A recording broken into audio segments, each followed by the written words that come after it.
Hi friends, ఇవాళ మీకు చాలా టేస్టీగా ఎమ్మీగా ఉండే చట్నీ చూపిస్తున్నాను ఫ్రెండ్స్. ఫస్ట్ ఏం చేయాలంటే ఏమేం చట్నీ అంటే ఇది పుదీనా అలాగే కొత్తిమీర చట్నీ ఫ్రెండ్స్. ఇదిగోండి, పుదీనాని చక్కగా ఇలా ఒలిచి పక్కన పెట్టుకోవాలి. కొత్తిమీర కూడా కడిగి శుభ్రంగా ఒక 3 times కడిగితే దుమ్ము ధూళి అనేది రాకుండా ఉంటుంది. అలాగే చిన్న చిన్నగా కట్ చేసుకొని పక్కన పెట్టుకోవాలి. అలాగే నేను పచ్చిమిరపకాయలతో కాదు ఫ్రెండ్స్, ఎండుమిరపకాయలతో చేసుకుంటున్నాను. ఫస్ట్ పొయ్యి మీద బాండి పెట్టుకుందాం. మనం పొయ్యి మీద బాండి పెట్టేసుకున్నాను. నూనె వేసుకుంటాను నేను నూనె అయితే వేసుకున్నాను. ఫస్ట్ ఎండుమిరపకాయలు వేయించుకుని పక్కన తీసేసుకుందాం. మనం గోరువెచ్చగా నూనె కాగిన తర్వాత ఎండుమిరపకాయలు వేసుకుంటున్నాను. ఇవి కొంచెం దోరగా వచ్చేటట్టు వేయించుకోండి. ఇక మరి కలర్ మారిందంటే రుచిపోయిద్ది ఫ్రెండ్స్ చట్నీకి. అందుకే కొంచెం వేగితే చాలు. దోరగా ఒక 2 నిమిషాలు అలా వేయించేసి పక్కకు తీసేసుకుందాం. మనం చూసారా, 2 నిమిషాల్లోనే వేగిపోయాయి. ఇవి కలర్ చేంజ్ అయిపోయాయి. వీటిని తీసేసి పక్కన పెట్టుకుని పుదీనాను వేయించుకున్నాం. ఎండుమిరపకాయలు వేగిపోయినాయి తీసుకున్నాం కదా. ఇప్పుడు పుదీనాను కూడా కడిగి పక్కన పెట్టుకున్నాం ఫ్రెండ్స్. ఇలా వలిచేసి చక్కగా ఫ్రెష్గా ఉంది కదా, ఒక 2 minutes అలా వేగిపోతుంది.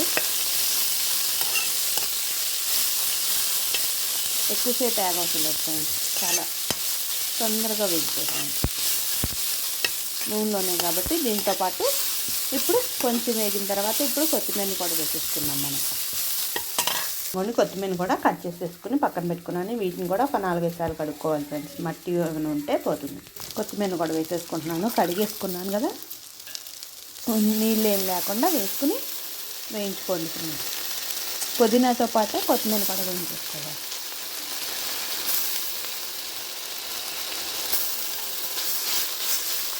నూనెలో వేసుకోవాలి రెండు. ఇది కూడా చాలా ఫ్రెష్గా ఉంది ఫ్రెండ్స్. కొత్తిమీర కూడా ఒక 2 నిమిషాలు వేగితే చాలు. చూసారా ఎంత చక్కగా వేగిపోయిందో. నూనెలో కదా వేయించుకున్నామో, చక్కగా వేగిపోయింది. ఇది తీసేసి మిక్సీ పట్టుకోవాలి. ఇది కొంచెం చల్లారనిచ్చుకుందాం మనం. ఇంకొంచెం ఫ్రెండ్స్ చల్లారిపోయింది. మనం ఎండుమిరపకాయలు వేసుకున్నాం కదా, ఎండుమిరపకాయలు వేసుకుంటున్నాను. ఈ పచ్చడి అయితే ఎండుమిరపకాయలతోనే వేసుకోవాలి. తర్వాత ఇవన్నీ పుదీనా కొత్తిమీర వేయించుకున్నాం కాబట్టి అది కూడా వేసేసుకుంటున్నాను. దీంట్లోకి మనం వెల్లుల్లిపాయలు, కొంచెం చింతపండు, అలాగే కొంచెం ఉప్పు, జీలకర్ర వేసుకున్నామంటే చింతపండు కూడా వేసుకుంటున్నాను. దీంతోపాటు మనం ఉప్పును టేస్ట్కి సరిపడంత వేసుకోండి ఫ్రెండ్స్. ఉప్పు టేస్ట్కి సరిపడంత ఉప్పు వేసుకుంటున్నాను. ఎంత వేసుకోవాలి, మనం ఇంకొంచెం ఎక్కువ క్వాంటిటీ చేసుకుంటే కనుక ఎక్కువ పడుతుంది చింతపండు. ఇప్పుడు కొంచెం జీలకర్రను వెల్లుల్లిపాయలు కూడా వేసుకున్నాం. ఇదిగోండి వెల్లుల్లిపాయలు వేసుకున్నాను. ఒక 3 రెబ్బలు జీలకర్ర కూడా వేసుకుని మిక్సీ పట్టుకోవాలి. ఫస్ట్ మిక్సీ పట్టుకున్నాను. అన్నీ కొంచెం నలిగిన తర్వాత మనకు గుజ్జుగా కావాలి కదా, అందుకే కొంచెం వాటర్ పట్టుకుని మొత్తం మళ్ళీ మిక్సీ పట్టుకోవాలి. మిక్సీ పట్టేసుకుని ఇప్పుడు తాలింపు వేసుకున్నాం. తాలింపుకి నూనె వేసుకున్నాను. నూనెకి అయిపోయింది. పప్పు కూడా వేసుకున్నాను. అలాగే తాలింపులు కూడా వేసుకున్నాను. అలాగే జీలకర్ర, అలాగే వెల్లుల్లిపాయలు కూడా వేసుకున్నాం. ఒక 2 వెల్లుల్లిపాయ రెబ్బలు కూడా మళ్ళీ చితక్కొట్టుకుని వేసుకోవాలి మనం మెత్తగా.